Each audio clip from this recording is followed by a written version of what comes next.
కాలేజీలో ఉన్నావు, అయిపోయింది. ఇంటికి వెళ్ళిన తర్వాత ఏం చేయాలి? నెక్స్ట్ ప్రశ్న ఇది. కనీసం 3 గంటలు చదవాలండి ఇంటికి వెళ్ళిన తర్వాత కూడా. ఎందుకంటే ఇందాకే చెప్పాను కదా, కాలేజీలో ఉన్నదానికన్నా ఇంటి దగ్గర వర్క్ చేసిన దానికి చాలా ప్రాధాన్యత ఉంటుంది. ఎందుకంటే వాళ్ళు సొంతంగా ప్రిపేర్ అవుతారు కాబట్టి, అవ్వాలి కాబట్టి, అది అవసరం కాబట్టి అవ్వాలి, ప్రిపేర్ అవ్వాలి, సొంతంగా అవ్వాలి, తప్పదు. కనీసం ఒక్కొక్క సబ్జెక్ట్లో గంటన్న కేటాయించాలి టైం. ఆ గంటలో ఏం చేయాలండి మరి? ఆ గంటలో ఖచ్చితంగా క్లాస్ నోట్స్ చదవాలండి.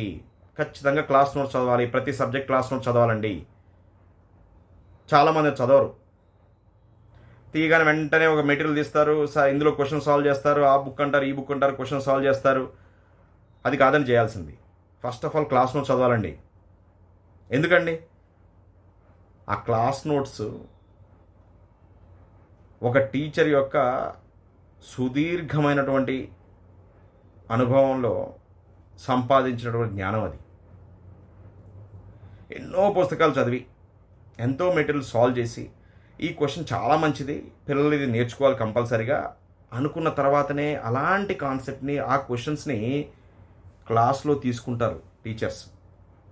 సో ఒక విధంగా చెప్పాలంటే ఆ క్వశ్చన్ సాల్వ్ చేస్తే మీకు ఒక 75%, 80% ఆ కాన్సెప్ట్లు వచ్చేస్తాయి.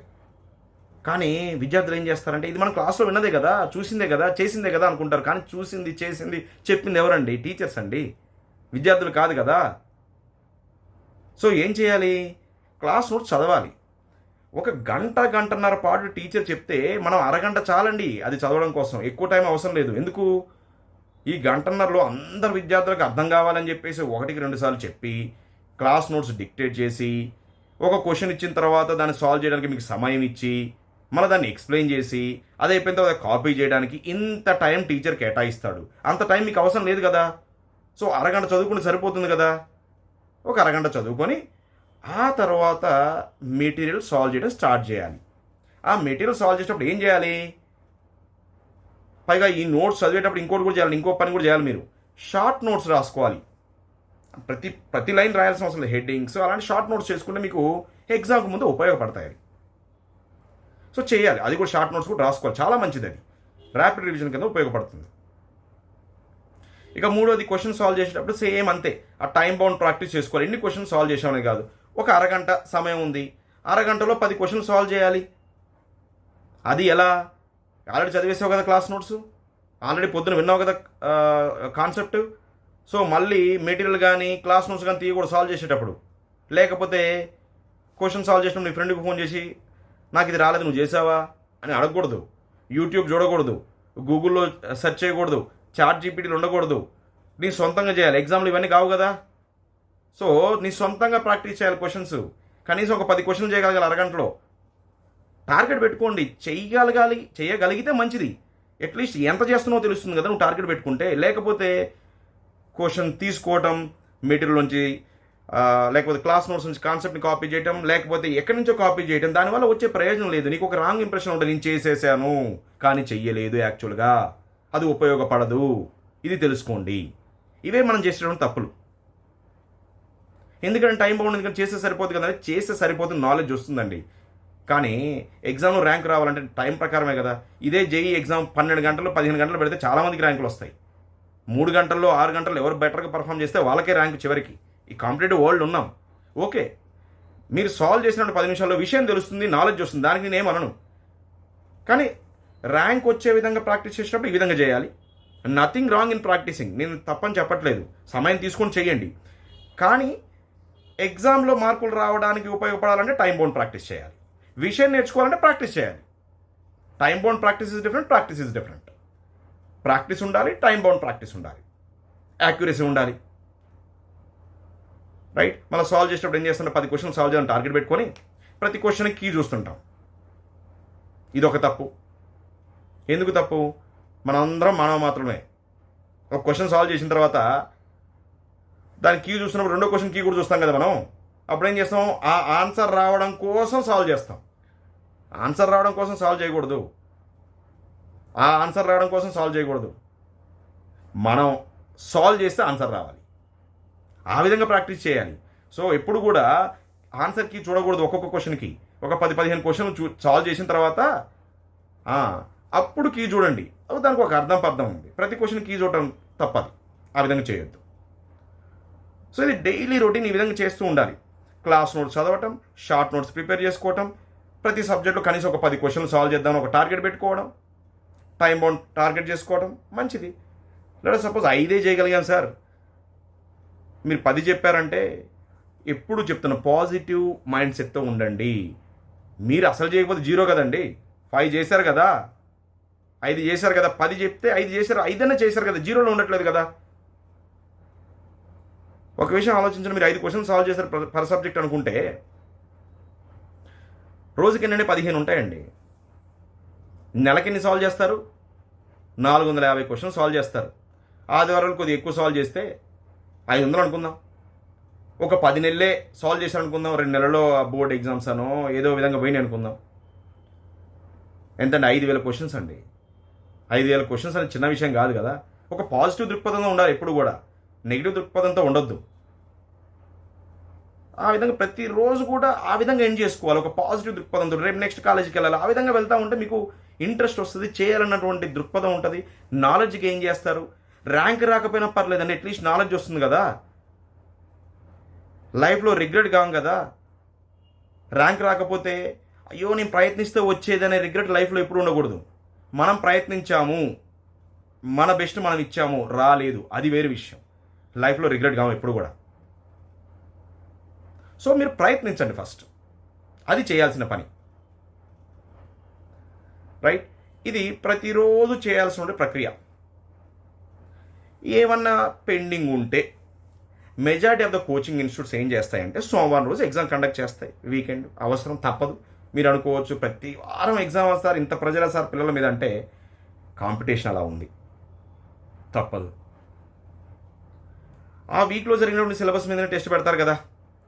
మరి నువ్వు ప్రతిరోజు చదివావు కదా, ప్రతిరోజు చదివితే ఎగ్జామ్ టెన్షన్ ఎందుకు ఉంటుంది? ఉండదు కదా. చాలామంది పిల్లలు ఏమంటే నాకు ఎగ్జామ్ టెన్షన్ అంటే ఎందుకు టెన్షన్ ఉంటుంది? ప్రతిరోజు చేయాల్సిన పని చేయకపోతే ఎగ్జామ్ ముందు రోజు కానీ ఎగ్జామ్ అంటే కానీ టెన్షన్ వస్తుంది. లేకపోతే ఎందుకు టెన్షన్ వస్తుంది? సో మనం ఇప్పుడు ఏం చేయాలి? ఆదివారం రోజు కాలేజీకి సెలవు, చదువు కాదు. ఓకే, కొంత మీరు ఆడుకోవడం కానీ లేకపోతే ఫ్యామిలీతో స్పెండ్ చేయడం కానీ ఇలాంటి చేయొచ్చు, మీకు కాదనట్లేదు. Sunday relaxation compulsory. ఆ రోజు మామూలు రోజులు 3 గంటలు చదివితే ఆ రోజు 4 గంటలు చదవండి. అంటే కాలేజ్ టైంలో మీరు ఏదైతే 8 గంటలు ఉంటారో ఆ 8 గంటల టైం ఫ్యామిలీతో స్పెండ్ చేయండి, లేకపోతే మూవీకి వెళ్ళండి. Okay, that is fine. Social gathering, all these are okay, fine. కానీ ఆ 4 గంటలు ఏం చేస్తారు? ఎగ్జామ్కి ప్రిపేర్ కావడం కాదు. అప్పుడు ఈ వారం రోజుల్లో కొన్ని మిస్ అయ్యాం కదా మనం, కాన్సెప్ట్లు మిస్ కావడము, లేకపోతే తగినన్ని క్వశ్చన్లు సాల్వ్ చేయకపోవడము, ఇవి ఉంటాయి కదా. ఆ పెండింగ్ వర్క్ని అప్పుడు కంప్లీట్ చేసుకుంటే ఎగ్జామ్కి హ్యాపీగా వెళ్తారు కదా. ఇంకా ఎగ్జామ్కి వెళ్ళినప్పుడు కూడా టెన్షన్ ఉండదు, ఎందుకంటే నువ్వు సాల్వ్ చేసేటప్పుడు కూడా టైం బౌండ్ ప్రాక్టీస్ చేసావు, ఎవరి మీద ఆధారపడలేదు. సో ఎగ్జామ్లో కూడా ఎవరి మీద ఆధారపడవు, ఎగ్జామ్లో కూడా టైం ప్రకారం సాల్వ్ చేస్తావు. ఇంకెందుకండి ఎగ్జామ్ అంటే భయం? ఎందుకు ఉంటుంది భయం? ఎందుకు రావు ఆన్సర్సు? ఇలా ప్రాక్టీస్ చేయండి, ఎందుకు ఆన్సర్స్ రావో చూద్దాం. ఖచ్చితంగా వస్తాయి, ఖచ్చితంగా వస్తాయి. కానీ ఇవన్నీ మిస్టేక్స్ చేసి ఫైనల్గా మనం ఏమనుకుంటామంటే ఇంత చేశాము ఎందుకు రాలేదు అనే ప్రశ్న మన మైండ్లో మనం వేసుకుంటాం. అదే తప్పు. చెయ్యాల్సిన పని కరెక్ట్గా చేస్తే అవుట్పుట్ కంపల్సరీగా ఉంటుంది. ఇవి మనం చేయాల్సినటువంటి పనులు. ఇలా వీక్లీ క్లోజర్ చేసుకోండి, తర్వాత మంత్లీ క్లోజర్ చేసుకోండి, ఇయర్లీ క్లోజర్ చేసుకోండి. ఇలా ఒక స్ట్రాటజిక్ ప్రిపరేషన్లో వెళ్తుంటే మీకు వర్కౌట్ అవుతుంది. కానీ లేకపోతే ఏదో చదివేసాం కాదు. ఒక స్ట్రాటజిక్ ప్రిపరేషన్ చాలా ఇంపార్టెంట్. దీనివల్ల మీకు ఏమవుతుందంటే మానసికంగా కూడా అంత ఒత్తిడి ఉండదు. ఏ రోజు ఆ రోజు చేసేస్తున్నారు, ఒక స్ట్రాటజిక్గా చేస్తున్నారు. నేను చెప్పిన వాటిలో ఏది కష్టమైన విషయం చెప్పండి నాకు. సో ఇది విద్యార్థి చేయాల్సిన పని. మరి పేరెంట్స్ ఏంటండి? పేరెంట్స్ ఏం చేయాలి? చాలామంది పేరెంట్స్ సార్ మాకు సబ్జెక్ట్ తెలియదండి, మేము ఏం చేయగలుగుతాం, మేమేదో పొద్దున్నే ఫీజు కట్టగలుగుతాం మా అంటే, హెల్తీ ఫుడ్ ఇవ్వగలుగుతాం. ఓకే అండి, అది ఖచ్చితంగా ఏ పేరెంట్ అయినా చేయాల్సిందే. కానీ ఈ పర్టికులర్ ఈ 2 years ప్రిపరేషన్లో ఈ పేరెంట్ కౌన్సిలింగ్ అనేది చాలా ఇంపార్టెంట్, మోటివేషన్ చాలా ఇంపార్టెంట్ అండి. అంటే ఒక పాజిటివ్ మైండ్ సెట్, మోటివేషన్ కూడా. ఎలా అంటే ఇప్పుడు మార్కులు వచ్చినాయి, మార్కులు రాగానే ఎందుకు మార్కులు రాలేదు అనే డిస్కషన్ చాలా ఎక్కువ మంది డిస్కస్ చేస్తుంటారు దాని గురించి ప్రతి విషయాన్ని. కొంతమంది పేరెంట్స్ అయితే సబ్జెక్ట్లో కూడా వెళ్తుంటారు, మ్యాథ్స్లో ఈ క్వశ్చన్ ఎందుకు చేయలేదు, ఈ క్వశ్చన్ ఈజీ కదా, అది ఇది చాలా డిస్కషన్ జరుగుతుంటుంది. దానికన్నా దాని నుంచి ఏం నేర్చుకున్నామని చెప్పండి. ఈ ఎగ్జామ్లో ఈ మిస్టేక్ కమిట్ చేసావు కదా, ఇలాంటి క్వశ్చనే ఫ్యూచర్లో వస్తే మళ్ళీ మిస్టేక్ చేయొద్దు. నేర్చుకునే సమయంలో తప్పులు సహజమే. సైకిల్ నేర్చుకున్నప్పుడు కింద పడవండి, మనం కింద పడకుండా నేర్చుకున్నామా? తప్పులు సహజం, కానీ అదే తప్పు మళ్ళీ చేయకూడదు. ఎగ్జామ్ పెట్టింది దేనికి? మార్కుల కోసం కాదు. మనకి ఏం తెలుసు, ఏం తెలియదు అనేది మనం తెలుసుకోవాలి. సో దానికోసం ఎగ్జామ్ పెట్టడం జరిగింది. నీకు ఎన్ని మార్కులు వస్తాయనేది కాదు, నీకు ఏం తెలుసు అనేది కాదు, ఏమి తెలియదు అని తెలుసుకోవడం కోసం పెట్టిందే పరీక్ష. అది తెలుసుకోండి. నీకు మార్కులు పోయినాయి అంటే ఆ విషయాల్లో నీకు అవగాహన లేదు, దాని మీద నువ్వు మళ్ళీ వర్కౌట్ చేయాలి అనేది ఆ పాజిటివ్ మైండ్ సెట్తో పెంచండి. చెప్పండి, అలాంటి క్వశ్చన్ మళ్ళీ వస్తే తప్పు చేయొద్దు, పోతే పోయింది కానీ మళ్ళీ చేయొద్దు అనేది చేయండి. అదేవిధంగా ఇప్పుడు ఈ టైంలో వాళ్ళు మీరు మందలించినప్పుడు మందలించండి. నేను అసలు మందలించొద్దని చెప్పట్లేదు. ఎలాంటి విషయాల్లో మందలించండి అంటే, వాళ్ళ ప్రవర్తన మారినప్పుడు కానీ, వాళ్ళ డిసిప్లిన్లో క్రమశిక్షణ ఎటువంటి తప్పు జరిగినా కానీ, వింత వింత ఫ్రెండ్షిప్స్ రకరకాలుగా చేస్తున్నప్పుడు తప్పనిసరిగా మందలించాలి. వాటిల్లో తప్పకుండా గట్టిగా మందలించాలి మీరు.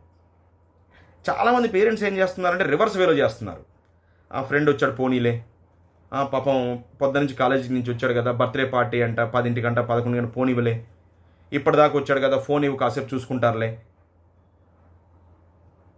ఇవి చేసి ఎగ్జామ్లో మార్కులు రానందుకు వెళ్తారు. ఇవన్నీ చేస్తున్నప్పుడు వదిలేసి ఎగ్జామ్లో మార్కులు రామంటే ఎక్కడి నుంచి వస్తాయండి? సో మందలించడం ఎక్కడ జరగాలి? ఈ క్రమశిక్షణ ఈ విషయాల్లో మందలించడం జరిగితే, అండ్ విద్యార్థులు కూడా నేను చెప్పినటువంటి ఆ ప్రిపరేషన్లో మెలకువలు పాటిస్తే ఆటోమేటిక్గా రిజల్ట్ వస్తుంది. నేను పేరెంట్స్ని సబ్జెక్ట్లో ఇన్వాల్వ్ కామని చెప్పట్లేదు. మీరు వాళ్ళ క్రమశిక్షణ తప్పుతున్నారు, మందలించడం తప్పులు తల్లిదండ్రులు మీ బాధ్యత. చెడు స్నేహాలు చేస్తున్నారు, మందలించండి. లేదు ఈ ఫోన్లు లేకపోతే రకరకాలటువంటి గ్యాడ్జెట్స్ యూజ్ చేయటం, టైం వేస్ట్ చేయటం అలాంటివి జరుగుతుందని చెప్పండి, తప్పులేదు. మనమే ఫోన్లు కొనిస్తేలాగా? ఒకవేళ కొనిచ్చారనుకోండి, అంత అవసరం లేదు, మీ ఫోన్ అయినా ఇవ్వచ్చు. ఇంట్లో ఉన్నప్పుడు ఎవరు వాడి ఫోన్ అవుతుంది, మీ ఫోన్ అవుతుందండి, మీ ఫోన్ ఇవ్వచ్చు కదా. అఫ్కోర్స్ మనం యూజ్ చేసుకోవాలేమో, రైట్? వాడికి ఒక అరగంట ఇస్తే అయిపోతుంది కదా. మన ఫోన్లో ఏం యాక్టివిటీ అనేది మనకు కూడా తెలిసిపోతుంది కదా, వాళ్ళు ఏం చేస్తున్నారు అనేది. మన ఫోన్లో అయితే వికృతమైన చేష్టలు చేయలేరు కదా. చూస్తున్నాండి, గమనించండి. ఏమైనా ఆన్లైన్ ప్రాక్టీస్ చేస్తాను అనుకున్నాడు అనుకోండి, లెట్ సపోజ్ నాకు ల్యాప్టాప్లో ప్రాక్టీస్ చేయాలి, ఆన్లైన్ ఎగ్జామ్స్ ఉన్నాయి కదా, ఆన్లైన్ ప్రాక్టీస్ చేయాలి ఇలాంటి అనుకోండి, మంచిగా చక్కగా హాల్లో ఆ డెస్క్టాప్ పెట్టండి, అక్కడే చేసుకోమని చెప్పండి. మీరు కాసేపు టీవీలు బంద్ చేసుకోండి. ఆన్లైన్ సెషన్ జరుగుతున్నప్పుడు చక్కగా ప్రాక్టీస్ చేసుకుంటారు అక్కడే, మన కళ్ళ ముందే పిల్లలు. చాలా హ్యాపీగా ఉంటుంది. సో ఇవన్నీ మనం ఇంట్లో తీసుకోవాల్సినటువంటి జాగ్రత్తలు. సో ఇవన్నీ మనం కొంత పాటిస్తే చాలా వరకు మార్పులు వస్తాయండి. పిల్లల్లో ప్రెషర్ ఉండదు, ఎగ్జామ్ అంటే భయం ఉండదు. ఎందుకంటే అంత చక్కగా చేస్తున్నారు కదా, ప్రిపరేషన్ కూడా అలానే చేస్తున్నారు కదా. ప్రిపరేషన్ ఒకలా ఉండి గంటలు సమయం తీసుకొని క్వశ్చన్ సాల్వ్ చేయడానికి, లేకపోతే ఫ్రెండ్స్తో డిస్కస్ చేయడం కానీ, లేకపోతే మెటీరియల్ చేయడం కానీ అలా చేయలేరనుకోండి ప్రిపరేషన్ అప్పుడు, ఎగ్జామ్లో కూడా మంచిగా చేస్తారు. ప్రిపరేషన్ చేసేటప్పుడేమో అన్ని పక్కన పెట్టుకుని ప్రిపేర్ చేసి, ఎగ్జామ్ అప్పుడు మాత్రం ఎవరితో చూడొద్దు, కాపీ చేయొద్దు, ఇలాంటి రిస్ట్రిక్షన్స్ పెడితే ఎక్కడి నుంచి వస్తాయి మార్కులు? ప్రెజర్ లేకుండా ఎలా ఉంటుంది? సో ఇవన్నీ మనం పాటిస్తే 99% సమస్యలు ఉండవు, నాకు తెలిసి ఉండవు. నేను ఈ 15 సంవత్సరాల్లో గమనించినటువంటి విషయాలు మీతో పంచుకున్నాను. నేను ఇంతకు మించి కొన్ని ఉండొచ్చు. ఇంకా ఫ్యూచర్ వీడియోలో నేను ఈ మధ్య మళ్ళీ ఏమైనా కొత్తగా సమస్యలు వస్తే, వాటికి ఏమైనా పరిష్కార మార్గాలు ఉంటే, నా అనుభవంతో నేను పిల్లలకి చెప్పగలిగితే అవి కూడా నేను పంచుకుంటాను. ఒక టీచర్గా అది నా బాధ్యత కూడా. నా అనుభవం ఏ విధంగా పిల్లలకు ఉపయోగపడుతుందో, తల్లిదండ్రులకు ఉపయోగపడుతుందో, ఈ సమాజానికి ఉపయోగపడుతుందో ఖచ్చితంగా నా వంతు కృషి నేను చేస్తాను. ఇంత పేషెన్స్ తోటి ఇంత నిడివి ఉన్నటువంటి వీడియోని మీరు చూసినందుకు ధన్యవాదాలు. నమస్కారం.